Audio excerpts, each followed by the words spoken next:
நீங்க இப்ப பாக்குற சிவன் கோவில்ல விடிய காலையில அபிஷேகம் பண்ணிட்டு அபிஷேகம் பண்ண பால் பிரசாதத்தை பக்தர்கள் பருகும்போது படிப்படியா உடல்ல இருக்கிற நோய் நொடிகள் சரியாகுது அப்படின்னு நம்பப்படுது. கோவில் பிருத்தி ஸ்தலம் அப்படின்னு அழைக்கப்படுது. அதாவது பஞ்சபூத ஸ்தலங்கள்ல ஒன்றான மண் தத்துவத்தை அடிப்படையா கொண்டதாக கருதப்படுது. இந்த கோவில் திருநாவுக்கரசர், திருஞான சம்பந்தர், சுந்தரர் போன்ற நாயன்மார்கள் பாடல் பாடியுள்ளனர். எனவே இது பாடல் பெற்ற ஸ்தலம் அப்படின்னு அழைக்கப்படுது. இந்த கோவில் சோழர் மற்றும் பல்லவர்கள் காலகட்டத்தில் கட்டப்பட்டதா நம்பப்படுது.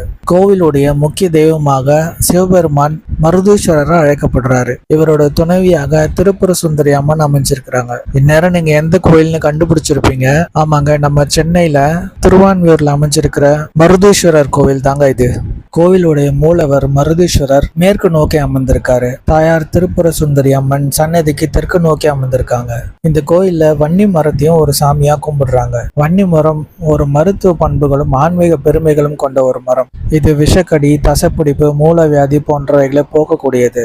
இந்த வன்னி மரத்தோட இலைகள் பற்பல மருத்துவ பயன்பாடுகளுக்கு பயன்படுத்தப்படுது. மேலும் இது கால்நடைகளுக்கு சிறந்த தீவனமாக பயன்படுத்தப்படுது. பக்தர்கள் இந்த வன்னி மரத்து பக்கத்திலே விளக்குகள் ஏற்றி வழிபாடு நடத்துறாங்க. இந்த கோவில்ல இருக்கிற விநாயகர், முருகர் சன்னதிகள் கிழக்கு நோக்கி அமர்ந்திருக்குது. கோவிலுடைய கிழக்கு கோபுர வாசல் முன்னாடி தொப்பக்குளம் அமைஞ்சிருக்கு. இந்த கோவில்ல சிறிய தடாகமும் நந்தவன கோயிலும் உள்ளேயே அமைஞ்சிருக்கு. கோவில் உள்ளேயே மாட்டு பண்ணையும் வச்சிருக்காங்க. நாம் பார்க்கும்போது கிட்டத்தட்ட ஒரு 10 மாடுகள் வளர்க்குறாங்க அந்த கோவில்லே. மாடுகளுக்கு தேவையான தீவனங்கள் கொடுத்து அது கறக்கிற பாலை சிவனுக்கு அபிஷேகம் பண்ணி பக்தர்களுக்கு கொடுக்குறாங்க.